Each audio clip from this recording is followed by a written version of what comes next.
tenun dan atau apapun ya yang tradisional itu kurang disentuh oleh kaula muda. Dan sulit untuk digunakan sehari-hari. Tapi kita butuh motifnya. Kenapa? Jangan sampai negara lain mengakui. Iya. Berarti setiap yang kakak ciptakan ini masing-masing punya filosofi sendiri filosofi, ya. Dan saya udah menyiapin tabungan saya untuk ekspansi usaha. Dan ya Allah pada waktu itu saya udah siap dan matang banget. Suami saya kena COVID dan kritis. Rekeningnya menggendut sampai nggak ada mbak, 0 yang untuk ekspansi itu. Wow.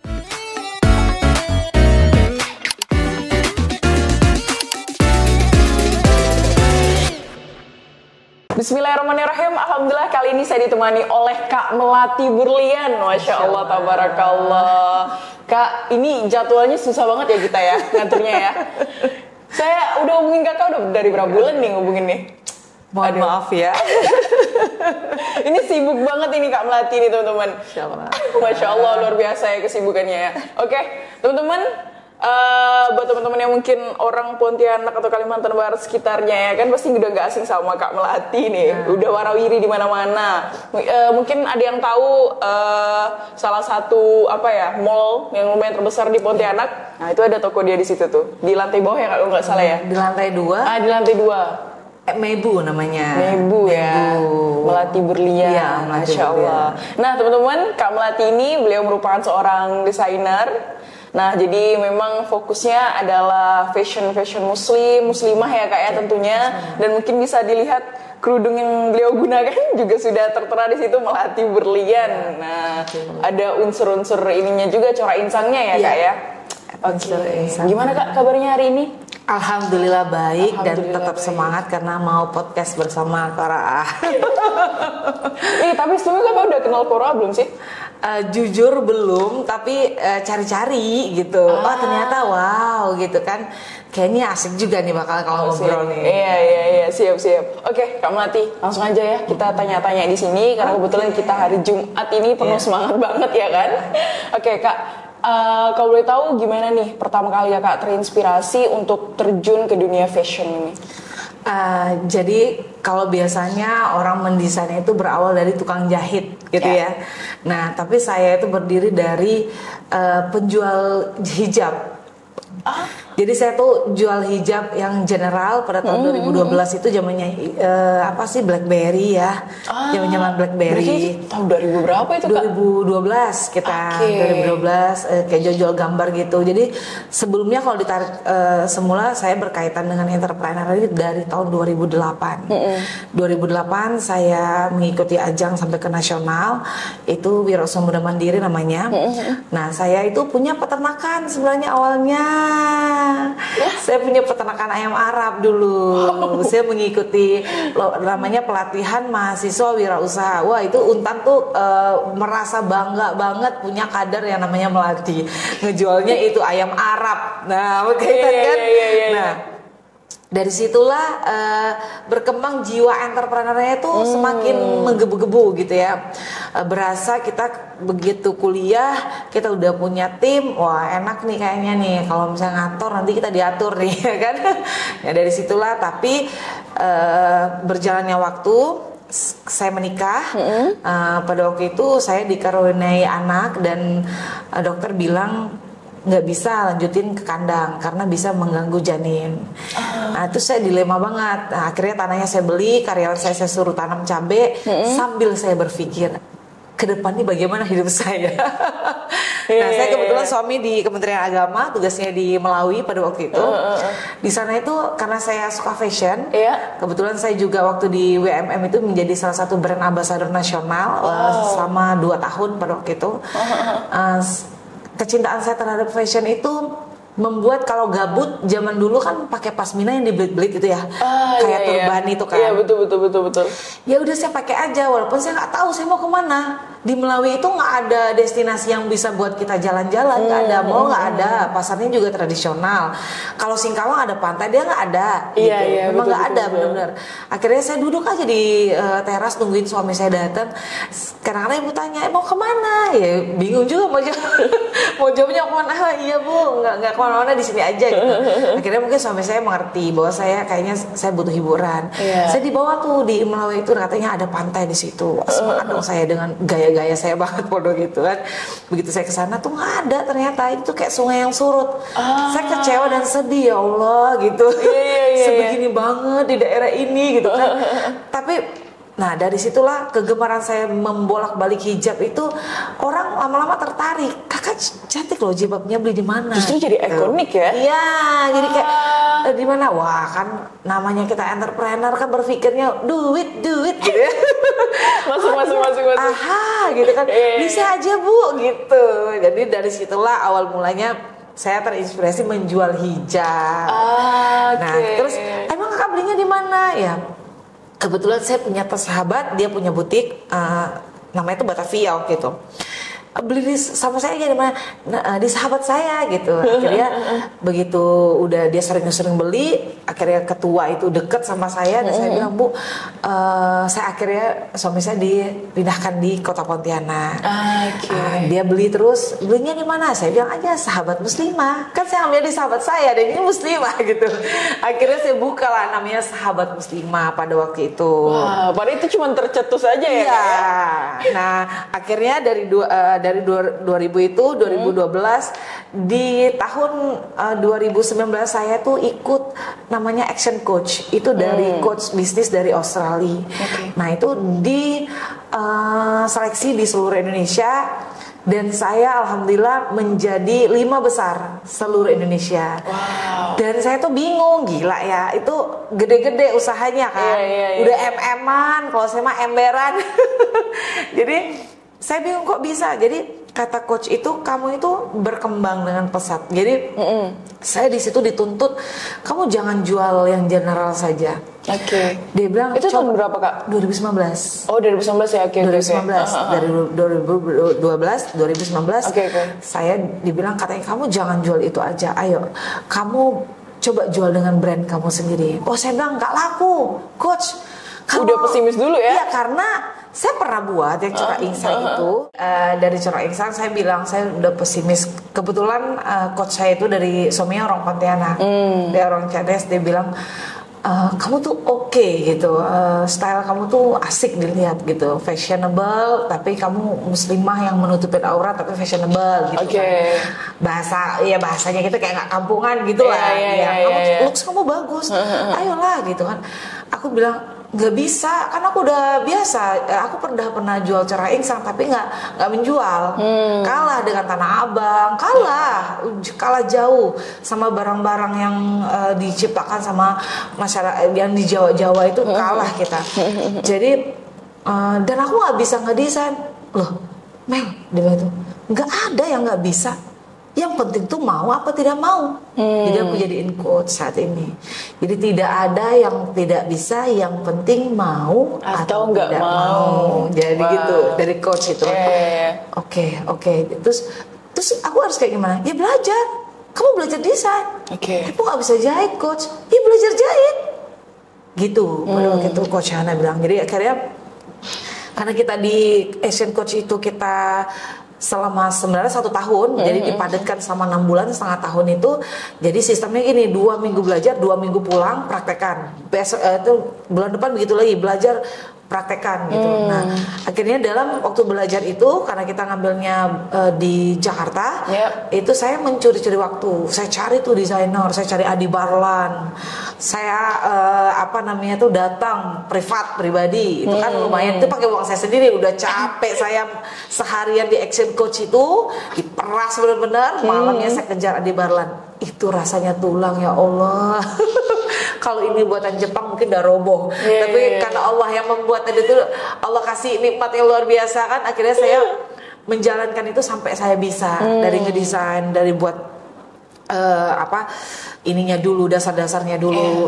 Kemudian saya katanya gini, terus kamu kayak gimana lagi? Apa yang bisa kamu lakukan? Aku ngelihat kalau desain-desainnya Kalimantan Barat ini norak untuk beberapa warnanya itu kayak merah ketemu biru. Gak usahkan lah orang ini ya, aku aja nggak mau pakai gitu kan. Berarti kamu harus desain kainnya gitu. Akhirnya belajar lagi mendesain tekstil gitu. Aku belajar beberapa, aku desain dan sampailah aku belajar menjahit juga di Janli kalau di sini, tapi sekarang udah tutup. Itu kan belajar jahit yang ini ya legend banget ya, Janli itu legend banget dan aku lihat bagus. Nah dari sampai itu aku udah belajar desain, aku udah belajar desain tekstil, aku juga udah belajar jahit. Aku merasa belum puas. Akhirnya aku bergabung di Paris La Mode School pada waktu itu. Paris La Mode School, jadi kayak sekolah ngedesain benar. Internasional. Iya, dia tuh bukan yang kalau di sini kan, kalau itu kan kayak kursus gitu ya. Tapi lumayan panjang. Nah, aku belajar di situ. Kemudian aku diajak sama temanku yang di Samarinda itu, ayo kita show, kamu mau nggak gitu? Ayo kita show di mana? Di Tangerang, TFP, Tangerang Modest Fashion gitulah, parade. Akhirnya aku ikut. Oh, berarti itu fashion show pertama? Iya. Dengan menampilkan brand? Iya. Wow. Berarti itu udah tahun berapa tuh Kak? 2019. Masih 2019 juga? Jadi aku tuh berkejar berlari memperbaiki itu. Jadi pantes tadi belajarnya sampai malam ya? Iya, aku tuh kayak targetnya aku tahun ini aku harus bisa gini, tahun depan aku begini, tahun depan kalau aku tuh kayak gitu. Saya kira tadi itu after setahun. Tidak, belajar terus. Bener-bener kejar banget ya? Iya, dan aku bayangin aku di Janli itu kan satu kelas ya, satu hari itu sebenarnya satu kelas berapa jam, 2 jam gitu. Janli itu ngelihat kebetulan dia kan aceh gitu kan, udah tua kan. Dia ngelihat aku, kamu tuh ini loh katanya, hebat loh katanya. Udah kamu ikut kelasku yang 2 ini gratis. Jadi satu hari aku tuh 3 kali datengnya. Aku nggak pulang-pulang, aku makan. Bayangin ya, kalau dia dari jam 4 sampai jam misalkan 3 jam lah ya. Berarti aku 9 jam belajar jahit. Kok bisa sih kakak punya keinginan sebesar itu sampai mau belajar 3 kali loh kak? Karena menurut aku bukan bisa atau tidak bisa, yang penting mau atau tidak. Balik lagi ke quotes pertama ya. Jadi aku harus bisa nih gitu. Jadi ketika kan kalau kita kan waktu itu kan 2 minggu, jadi 2 minggu kan aku bolos. Nah aku padetin tuh 2 minggu aku di Pontianak. Aku harus dari pagi itu kejar lagi belajar jahit, kejar lagi belajar jahit. Bayangin. Aku tuh pernah jarum tuh ngelewatin tanganku ke sini gitu. Itu tuh sakitnya. Tapi ditanyain sakit nggak? Enggak, gengsi.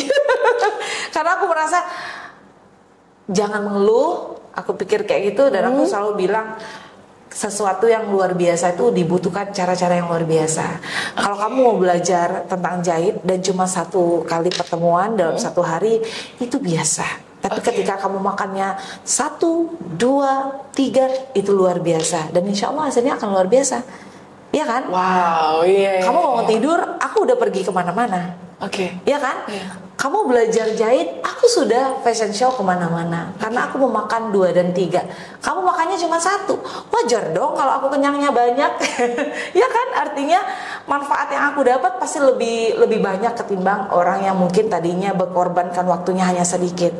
Aku fokusin dan aku selalu memegang teguh bahwa sesuatu yang luar biasa itu pasti dibutuhkan cara-cara yang luar biasa. Luar biasa dari kebiasaan orang. Luar biasa itu kan dari kebiasaan orang tuh, kalau orang 4 kita 16, kalau orang 3 kita 9 gitu. Jadi aku selalu kejarin itu. Nah problemnya apa? Tadi kan aku ceritain kan. Problemnya apa? Aku gimana nih caranya aku bisa? Aku seorang ibu muda yang aku nggak butuh gitu loh pengakuan bahwa anakku, walaupun aku sibuk, anakku tetap mencintai aku gitu. Mengerti aku bahwa aku sedang mengejar masa depan kita secara bersama-sama. Ya kan? Jadi aku selalu bilang ke anak-anakku, ini bunda lagi berjuang ini buat masa depan abang, buat masa depan Ayu. Kita kan kebetulan aku orang Palembang, bilangnya anaknya Ayu itu kakak artinya. Jadi tolong support bunda gitu. Kalau ada apa-apa jangan cerita ke yang lain, sampaikan ke bunda. Jadi aku selalu, biasa mereka kan belum bisa ngetik-ngetik kan. Bunda hari ini tuh ceritanya gini loh, gini. Jadi itu tetap aku lakukan. Jadi di sela-sela aku nunggu itu, bisa aku makan di luar, aku bilang, "Hei nak, kamu lagi apa?" Itu aku selalu komunikasi sama anakku kayak gitu. Jadi walaupun kita ngejar sesuatu yang luar biasa, tanggung jawab kita sebagai seorang perempuan kita nggak usah lengahkan. Yang penting komunikasi ya kan. Nah dari situ aku show itu ini kan diketuai oleh Bapak Musa, itu adalah kayak desainer terkenal di Jakarta, di internasional juga ya. Dia kalau misalnya ada mode itu dia sebagai rujukan lah tren mode kayak gitu. Dan dia itu jujur ya, dia itu adalah pencinta wastra gitu kan. Sedangkan aku kan mencetak, bertolak belakang dengan beliau. Tapi ketika aku show, dia panggil sini, "Melati kesini," gitu. Wah aku udah deg. Ya gimana Pak gitu kan, saya bilang, "Itu baju kamu?" "Iya coach." "Oh," dia bilang, "bagus." Dan aku tuh kayak, ya Allah, ini apalagi yang dikasih nikmatnya gitu. Orang yang benci dengan sesuatu, Pak Musa itu nggak suka yang dicetak-cetak gitu, nggak mau. Dia kok tenun tuh tenun asli. Terus dia bilang, "Kenapa kamu buat kayak gitu?" Saya sampaikan, kalau tenun dan atau apapun ya yang tradisional itu kurang disentuh oleh kaula muda. Dan sulit untuk digunakan sehari-hari. Tapi kita butuh motifnya. Kenapa? Jangan sampai negara lain mengakui. Iya kan? Jadi kita harus dengan rasa bangga menggunakannya.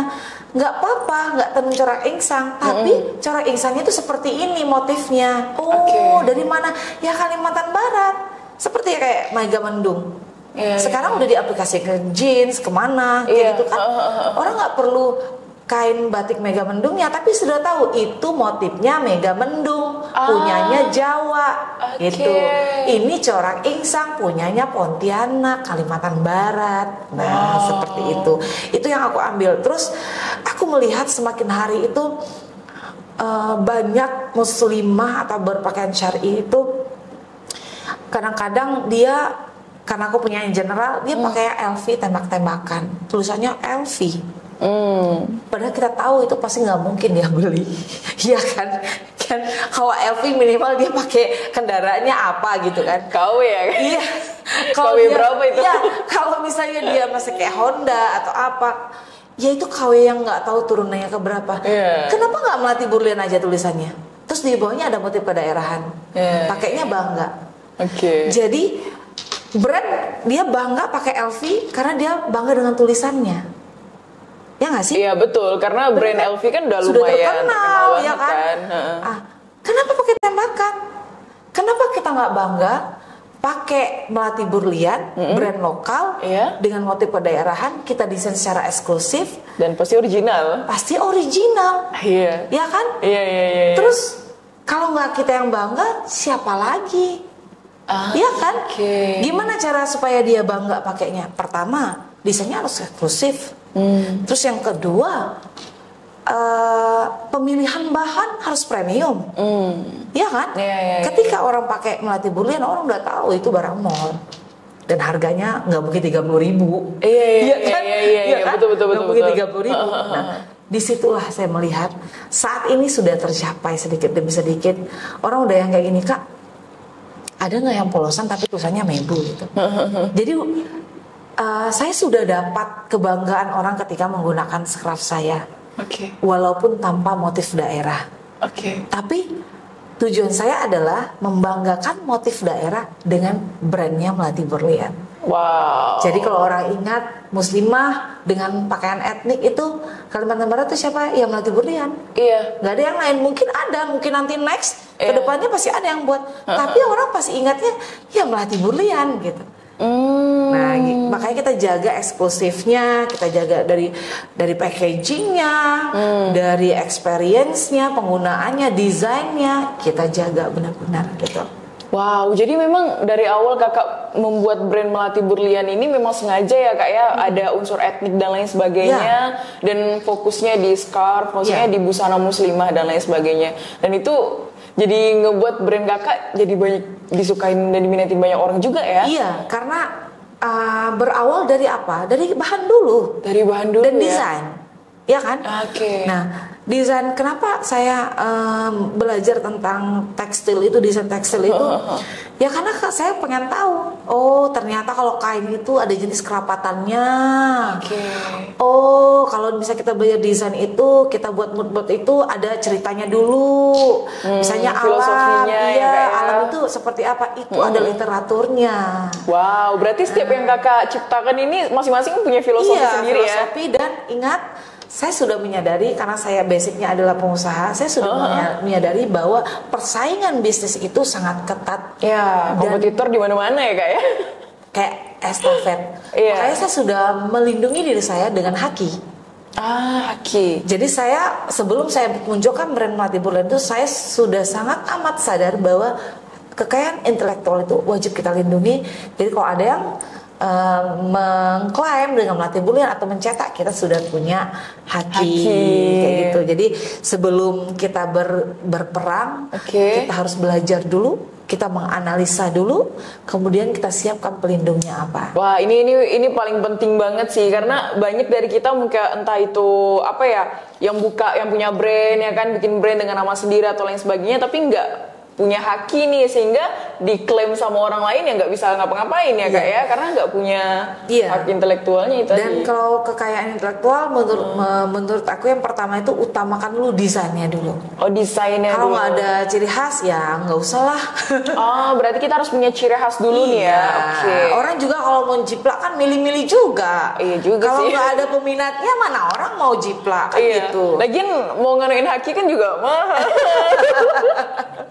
Jadi kayak gitu. Jadi kembali lagi tadi yang saya sampaikan bahwa dari action coach itu perubahan saya itu emang luar biasa, dan saya didampingi coach yang luar biasa juga. Bayangin pada waktu itu kita pergi ke Grand Indonesia selama 7 hari, duduk ngobrol ngeliatin outlet craft yang terkenal pada masa itu.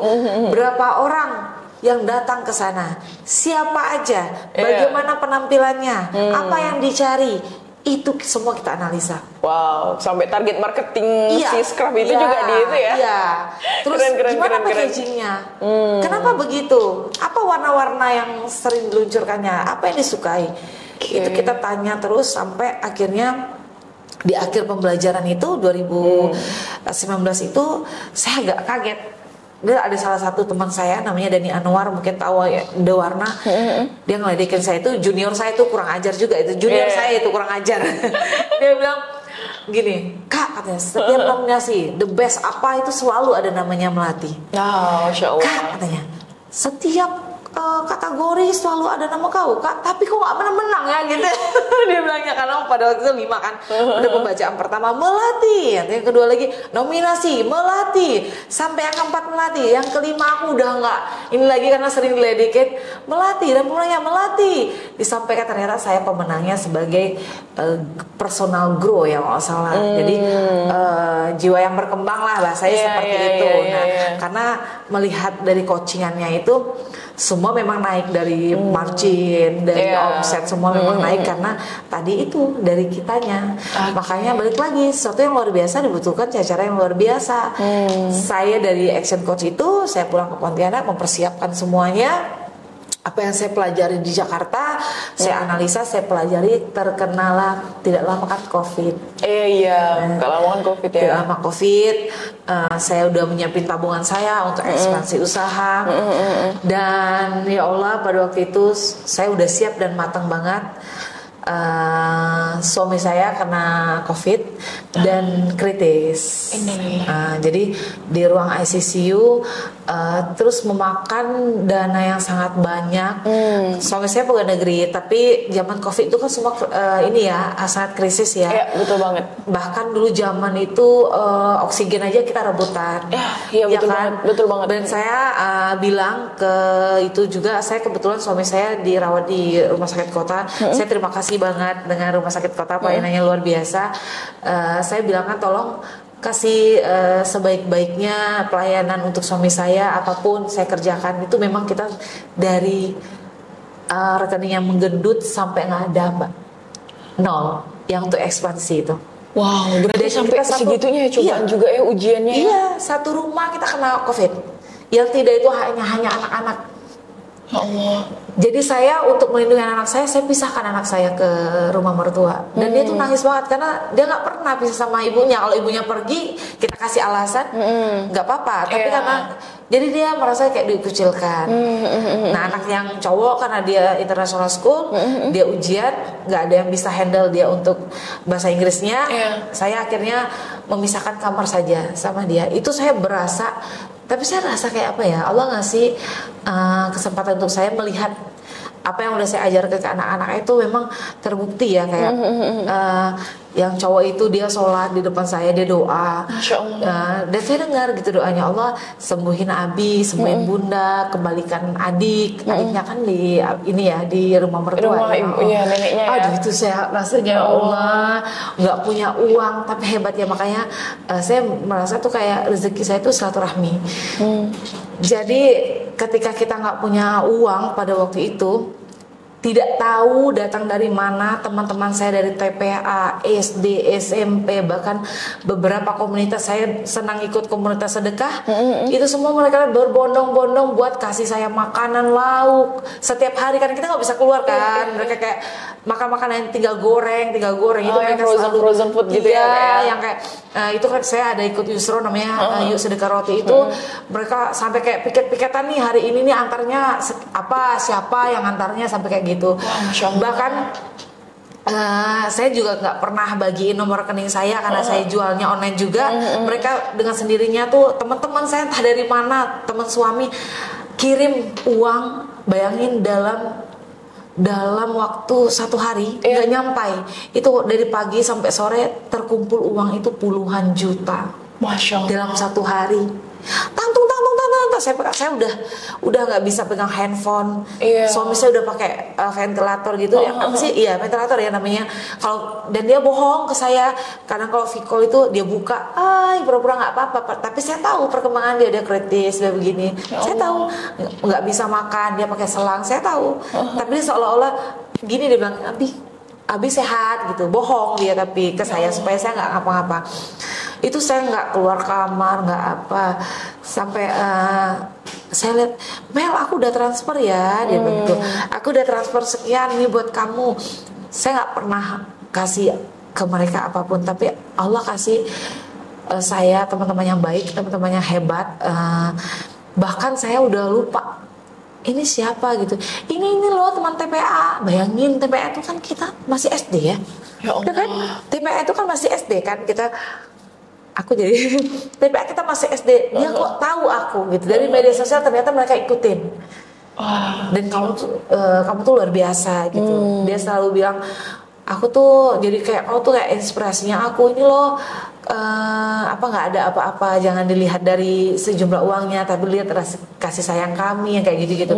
Dan berapa komunitas yang mungkin yang aku cuma datang-datang aja, cuma mensupport, nggak ada kepikiran, nggak sebepikiran seperti itu, kok mereka sampai memperhatikanku seperti itu gitu loh. Jadi kayak wow gitu. Ikut komunitas tentang pengusaha, mereka buka dana kirim ke aku. Aku nggak kepikiran sampai segitunya, ngapain gitu. Ada yang minta nomor rekeningnya, nggak perlu, walaupun aku nggak punya uang, aku nggak mau nyusahin orang. Tapi nggak tahu mereka ngambil dari, kan biasa kan kalau kita di Facebook gitu, nomor rekening Melati, itu kan betul. Terus mereka bilang ini buat kamu ya, buat kamu kayak gitu. Itu puluhan juta dalam berapa jam saja. Wah, Bayangin. Dan itu aku berasa memang silaturahmi itu emang rezeki itu memang itulah. Luar biasa ya Kak ya. Silaturahmi memang rezeki itu. Makanya kita harus selalu baik sama orang. Kadang kita baik aja dipikirnya nggak baik gitu kan. Jadi harus selalu baik. Kalau memang ada yang nggak baik sama kita jangan dibalas. Kalau aku tinggalin gitu aja. Udah cut supaya aku nggak sakit hati, dia juga nggak sakit hati. Kita jalan masing-masing. Jadi nggak ada yang tersakiti. Iya betul banget. Kayak gitu. Silaturahmi sih menurut aku kalau kayak gini kita nggak perlu menjadi yang terhebat, tapi kita harus berteman dengan orang-orang hebat. Wah, kita nggak perlu menjadi hebat, tapi kita harus berteman dengan orang-orang yang hebat. Supaya vibe-nya itu berasa, ya kan? Positifnya tuh berasa. Pasti ada daya tarik menarik gitu. Kalau ngomongnya pasti nyambung gitu. Dari cerita ini kita bisa dapat dua ya, kayak maksudnya dari pertama kakak nabung untuk awalnya ekspansi bisnis dan lain sebagainya, kena cobaan, dilanda COVID pada saat itu dua suami istri, maksudnya sepasang suami istri ya, luar biasa. Kemudian habis itu karena silaturahmi dan lain sebagainya jadi terbantu dan jadinya. Padahal pada waktu itu kan tidak boleh ada toko yang buka. Jadi kenapa uangku kosong? Karena pendapatanku nggak ada. Iya. Ya karena pendapatanku nggak ada, kan pemerintah waktu itu close, nggak boleh. Iya, nggak boleh. Meskipun ini fashion ya istilahnya. Memang nggak boleh. Orang ke mall aja pakai ini kok apa sih?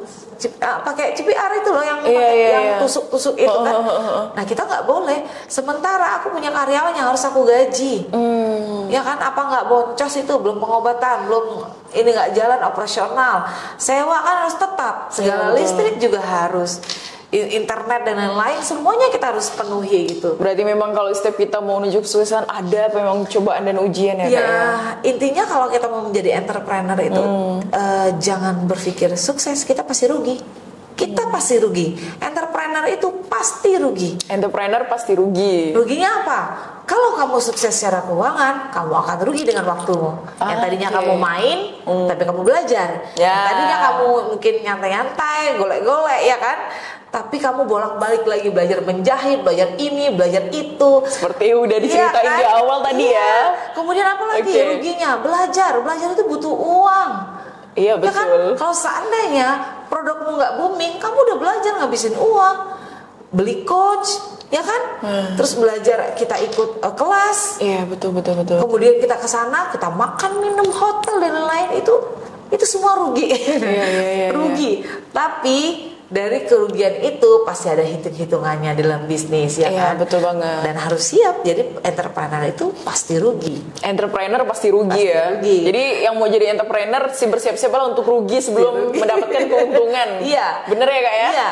Dan jangan sampai kerugian kita itu nggak ada artinya. Maksudnya gimana tuh Kak? Gak ada artinya. Kita gini, kita belajar mati-matian, tiba-tiba belum waktunya kita mendapatkan apa yang kita harapkan, kemudian kita berhenti. Iya kan? Habis dong. Tapi ketika kita gali lagi potensi kita, kerugian itu akan tertutupi. Kerugian itu akan tertutupi. Pada waktu aku pertama kali mendesain kain, suamiku bilang aku tuh orang gila, tau gak? Kenapa? Jadi karena aku pemula, aku juga pelupa orangnya. Jadi aku tahu kelemahanku. Aku pelupa. Aku selalu bawa buku, not gitu, buat catatan. Apa yang aku ingat aku catat. Nah, bayangin tengah tidur, asik-asik. Aduh besok nanti aku mau buat ini nih, desain ini nih, masalah alam. Oh aku nemu nih tumbuhan yang belum di-up sama orang di Kalimantan Barat. Bangun, catat dulu. Jadi kan kalau tempat tidur kan kalau kita gerak berasa gusuk kan, yang di sebelah kan berasa tergoyang-goyang gitu kan. Apa sih kamu kayak orang gila gitu, suamiku kan. Aku gila ya, aku dibilangin kayak orang gila. Terus aku bilang, ini loh desainnya bagus nggak? Bagus.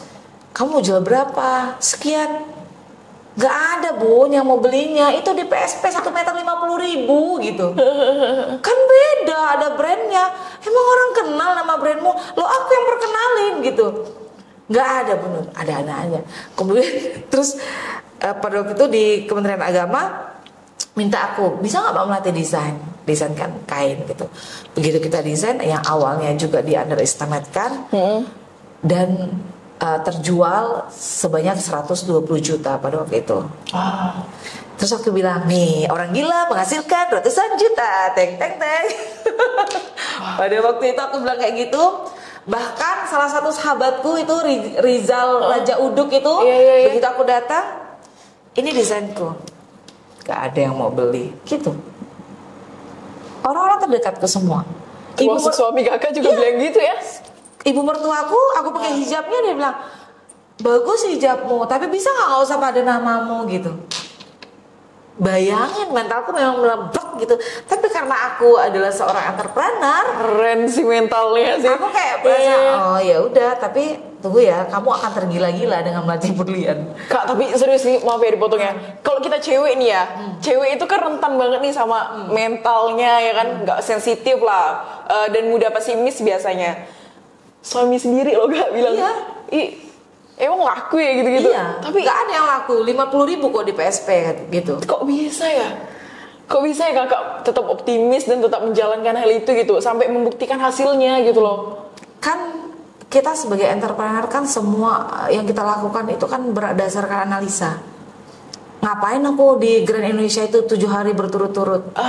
Iya. Aku bisa pikir gini aja. Gila ya, dia cuma ngedesainnya bunga-bunga bertaburan aja, yang belinya kayak gitu. Masa aku nggak ada nilai jual tersendiri, aku nggak bisa di atas dia gitu. Keren sih, keren. Aku pikirnya kayak gitu sih. Jadi kayak dia tuh nggak ada value-nya tuh nyaman dan desainnya yang modern. Ya aku ambil value itu, aku tambahin etniknya, ya kan? Itu kan mencerdaskan anak bangsa sebenarnya. Iya betul masuk. Jadi kayak belajar tentang motif melalui media yang kreatif, salah satunya fashion. Wah, makanya untuk diakui seperti itu aku harus banyak belajar. Kalau nggak belajar siapa lo kan gitu, siapa kamu, siapa ngomong-ngomong doang nggak ada ininya. Nah jadi aku mungkin beda sama yang lain. Orang mendesain itu berawal dari penjahit, berarti dia orang produksi. Aku berawal dari entrepreneur. Aku orang menjual, berarti aku lebih tahu selera pasar seperti apa. Kalau menjahit dia fokus di mana? Tata cara memproduksi. Aku nggak perlu mendalami itu, tapi aku akan hire orang-orang yang paham dengan itu. Karena aku entrepreneur. Aku bukan tukang sate, aku yang belanja, aku yang tusuk, aku yang gitu. Aku nggak mau. Dan tujuanku membuka usahaku adalah bermanfaat untuk orang banyak. Nggak perlu aku rakus ambil semua. Ngapain gitu. Iya. Memang beda ya jiwa entrepreneur. Mindsetnya pasti beda. Iya, mindsetnya pasti beda ya. Wow, keren banget. Jadi gimana kita bisa bermanfaat dengan orang? Iya. Jadi bisa suksesnya ya, jadi bareng-bareng suksesnya kayak gitu ya kak ya? Iya, dan dia hobinya jahit. Misalnya aku tahu selera pasar seperti ini dan aku sudah belajar menjahit. Oh, harusnya harus kayak gini-gini. Mungkin kan dia expertnya di bidang itu. Kebanyakan orang bisa memproduksi, tapi bingung menjualnya kemana. Jawabannya di melatih berlian. Iya betul. Kan? Itu keresahan banyak orang sih kak. Dia punya skill, mungkin pandai desain atau lain sebagainya, tapi dia nggak pandai ngejualnya gimana dan lain sebagainya. Karena dia mendesainnya menurut aku tidak belajar. Mendesainnya nggak belajar. Kalau aku belajar. Aku nggak bisa desain, aku belajar desain. Aku tidak bisa menjahit, aku belajar menjahit. Jadi kalau entrepreneur itu sebelum kita melangkah, analisa terlebih dahulu. Bahkan tadi kakak ngelakuin riset di Grand juga sendiri ya kak. Nah, kalau orang lain kan dia jahit terus seolah-olah bisa desain, ya kan? Tanpa dia belajar dan dia tidak menganalisa gitu.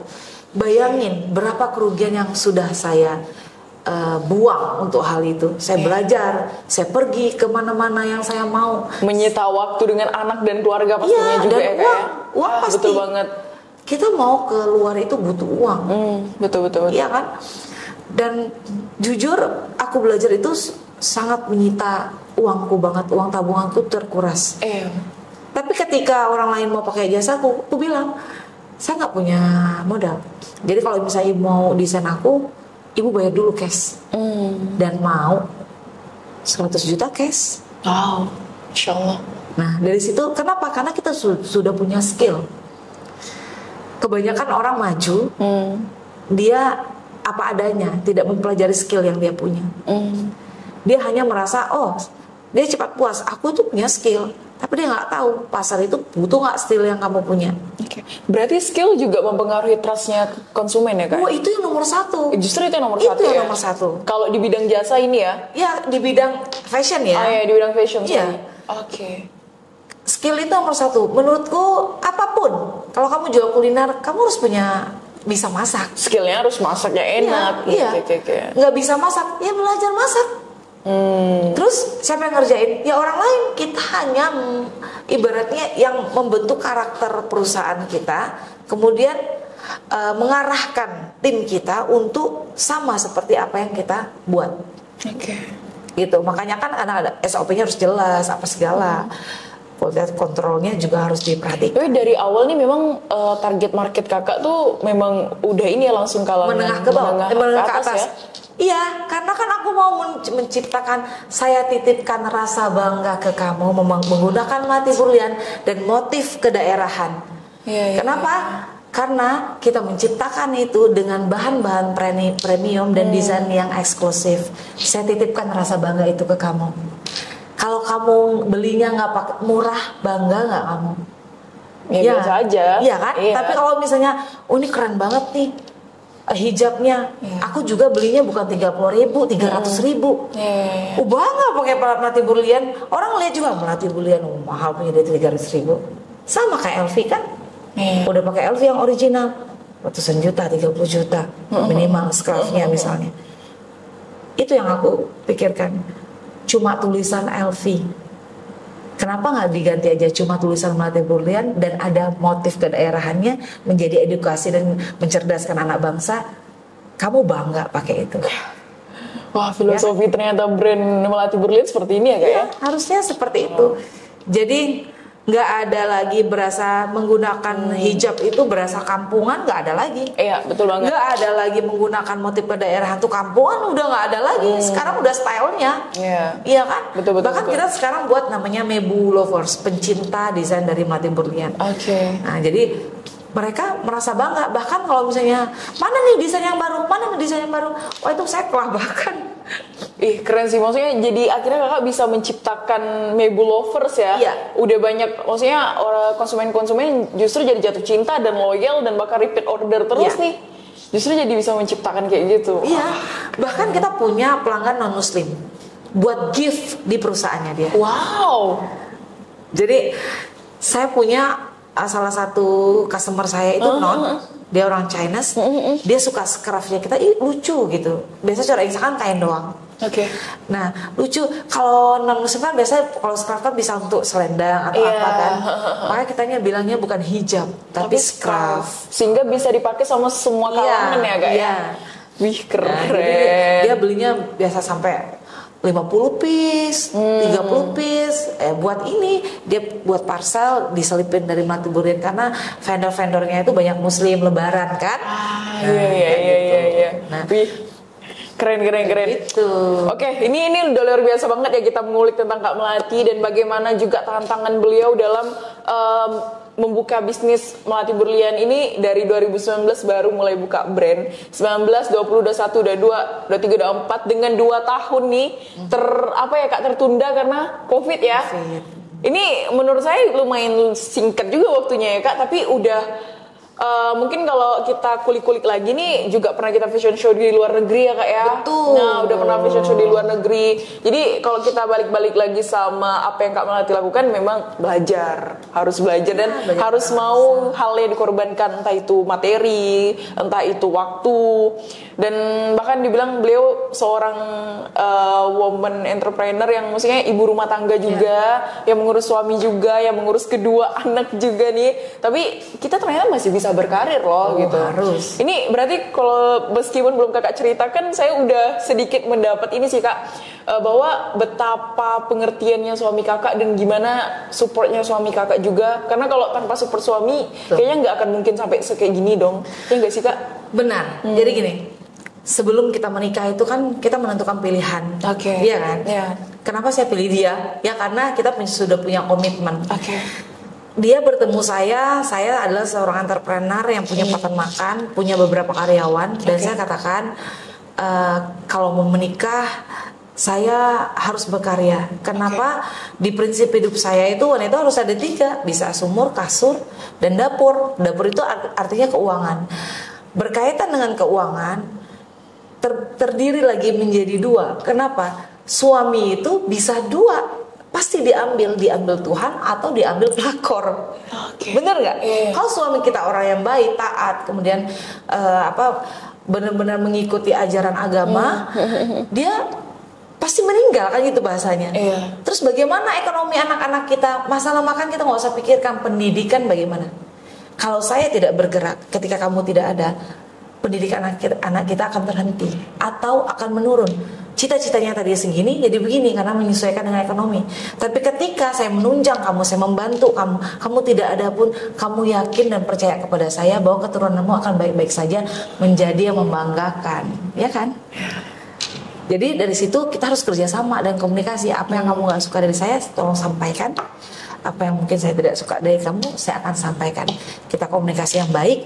Kita adalah partner untuk menciptakan insan yang Allah titipkan sama kita menjadi lebih baik dari versi kita yang sekarang. Jadi anak kita harus lebih baik dari kita. Kalau anak kita S1, kita S2, anak kita harus S3. Kalau anak kita punya kemampuan begini, anak kita harus di atas rata-ratanya kita. Karena zaman terus berputar. Kayak gitu. Jadi buat teman-teman yang belum menikah nih juga tambah masukan lagi nih. Jadi pandai-pandailah pilih pasangan dan pastikan sevisi ya Kak ya. Dan kamu mau apa langsung diungkapkan sebelum menikah. Iya, ya, Kak, ya? Sampaikan. Jadi dari awal kita sudah ada perjanjian bahwa kalau seandainya saya menikah sama kamu, saya pasti tetap bekerja. Saya akan membantu kamu untuk secara ekonomi, tapi tidak melupakan tugas saya sebagai seorang ibu dan istri, dan semuanya akan kita diskusikan dan komunikasikan secara baik-baik dan berkala lah gitu. Habis itu tiap malam itu sebelum tidur kita boleh kemana aja. Kalau suamiku, kamu boleh kemana aja. Tapi kalau malam kamu ceritain kamu ngapain aja. Begitupun saya, karena saya punya prinsip suami itu pakaian kita. Ketika dia buruk, maka kita pun akan tampak buruk. Istri pun pakaian suami. Kalau istrinya buruk, suami pun akan terlihat buruk. Jadi kalau seandainya persepsi orang itu kan berbeda-beda. Misalnya melati berlian, disebutin nama melati berlian, akan harum sama orang yang menyukai. Tapi akan buruk sama orang yang tidak menyukai, iya kan? Betul. Tapi suami itu adalah orang yang tahu dalam dan luarnya kita. Nah, selama kita berurusan di luar, kita harus sampaikan ke dia. Tadi aku tuh begini. Kita diskusi. Harusnya kamu nggak boleh gitu. Harusnya begini. Begitupun suamiku. Tadi aku di kantor gini. Oh, seharusnya kamu seperti ini. Begini. Kalau seandainya saya mati, saya sudah tidak ada, suami saya semua tahu tentang saya.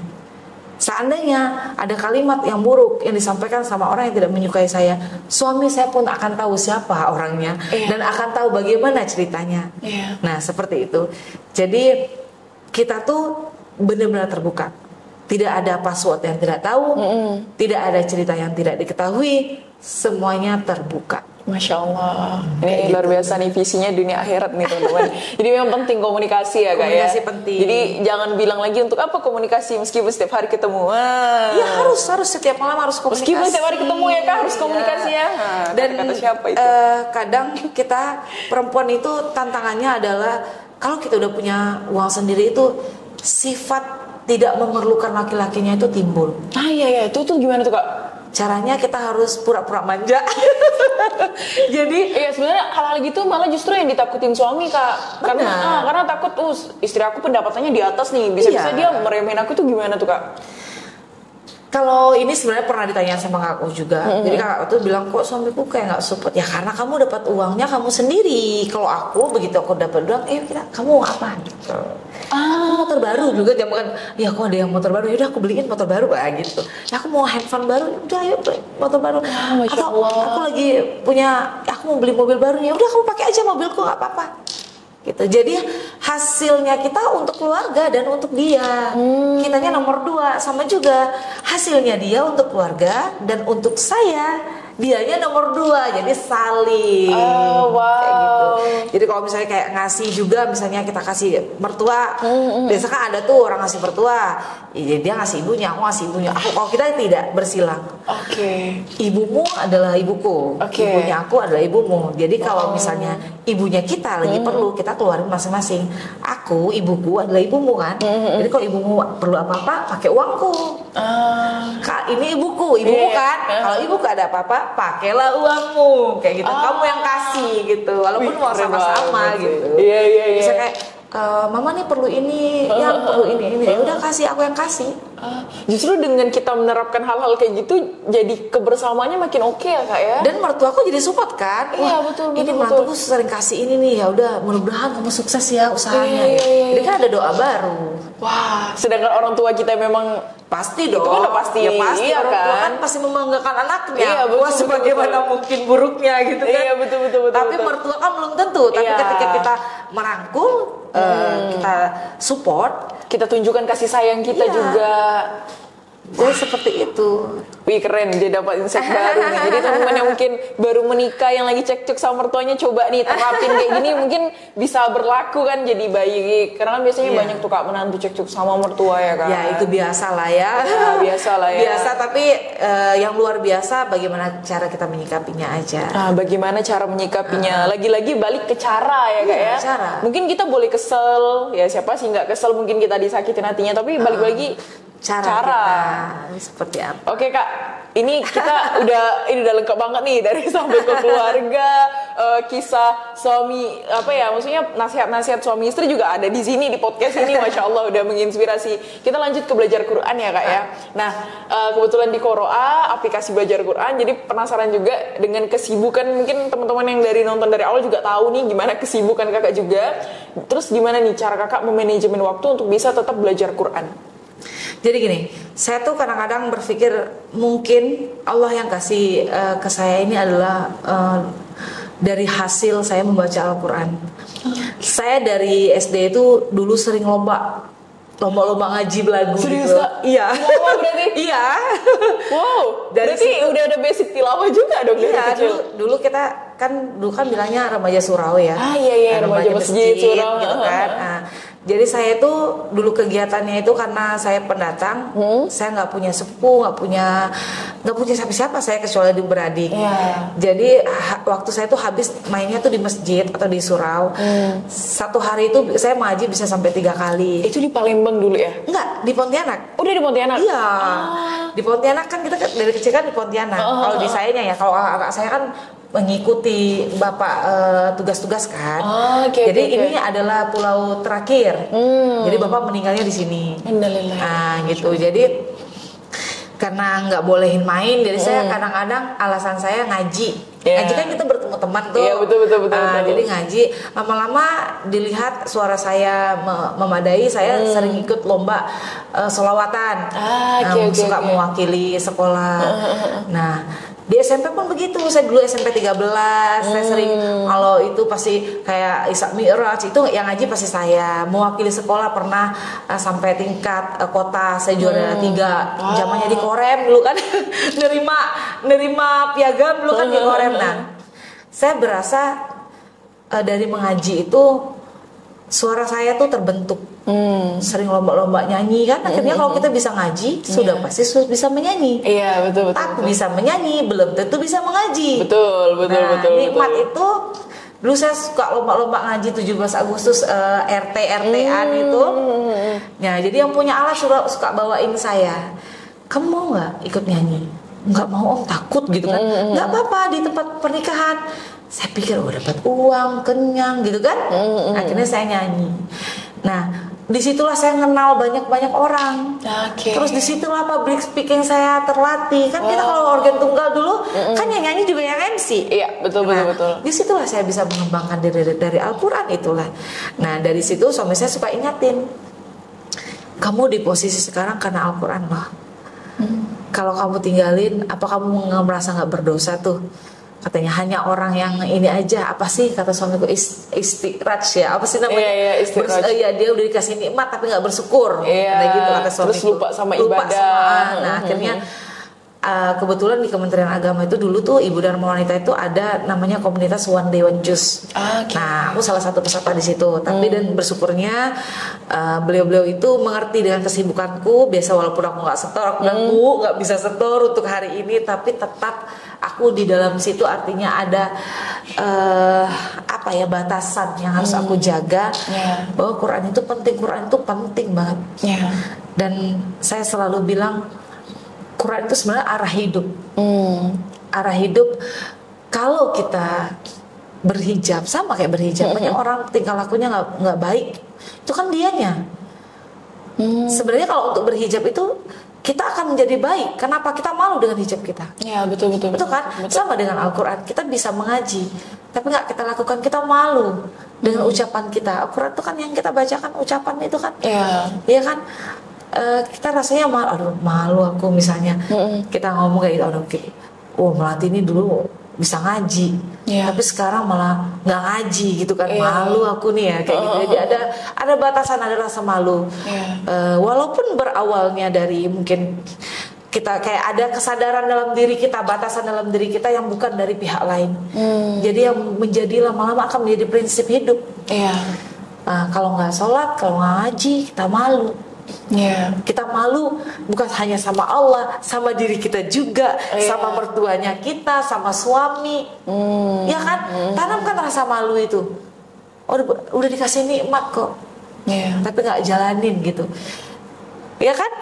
Harus ada keterpaksaan di dalam diri. Jadi kalau kita diajak dulu, zaman dulu, saya pernah sering diajak kita ke diskotik, nggak, aku malu. Ya aku malu gitu, ya kan? Kalau kita udah nanamkan dari, makanya saya ke anak-anak saya juga bilang, Al-Quran itu adalah batasan dalam diri kita. Kalau kita melakukan sesuatu, ya namanya manusia, iman rasa takwa kita, iman tuh turun naik. Betul ya Kak. Betul kan? Betul. Kadang kita turun, Al-Quran lah. Aduh aku malu nih. Aku biasa baca Al-Quran, tiba-tiba nggak baca, aku malu nih. Sholatnya udah mau deket Isya baru mau sholat, aku malu nih. Malunya sama diri sendiri, gitu. Allah udah kasih nikmat tapi kita nggak bersyukur, malulah. Iya betul. Jadi saya selalu menekankan ke sama anak, biasa kayak gini. Maju ke depan, ayo maju ke depan. Malu itu bukan gitu. Malu bukan untuk itu. Kalau itu bangga. Kalau malu itu nggak sholat, malu mencuri, malu, ya kan bersikap tidak baik, malu. Jadi malu itu bukan tempatnya di maju ke depan saya malu. No, saya selalu bilang. Jadi Al-Quran tuh memberikan batasan kita untuk berbuat sesuatu yang mungkar ya Kak ya. Seperti tidak sholat misalnya, mencuri dan lain sebagainya, atau melakukan hal-hal maksiat lainnya. Al-Quran jadi pengingat, jadi batasan untuk supaya jangan jadinya malu gitu. Malu. Jadi kalau malu tuh jangan kayak ini, aku maju ke depan nih enggak, aku malu. Malu itu bukan ditempatkan di kalimat itu. Itu bangga harusnya. Anakku kan suka gitu. Keren sih definisinya. Jadi kayak gini, malu Bun, kenapa malu? Tanyain dong kan, malu Bun, kenapa malu? Malu itu kalau kita berbuat jahat, malu, nggak sholat, malu, udah baca Quran tapi nggak sholat, udah dikasih nikmat baca Quran, dikasih nikmat sama Allah tapi nggak baca Quran, ya malu. Oh iya, ya udah tanya aja gitu. Jadi pengingat ya Kak ya, mungkin kita dikasih nikmat banyak, terus kita nggak ibadah, aku nggak ibadah, aku dikasih nikmat kok. Karena itu jauh hati-hati ya Kak ya, karena sebetulnya itu jadi istiraj itu. Jadi Al-Quran di sini ya justru jadi batasan kita untuk tidak berbuat suatu hal yang mungkar, tidak berbuat suatu hal yang maksiat. Keren. Wah, ngomong-ngomong ini sudah berapa jam nih kameramen? Apakah waktu kita masih ada nih?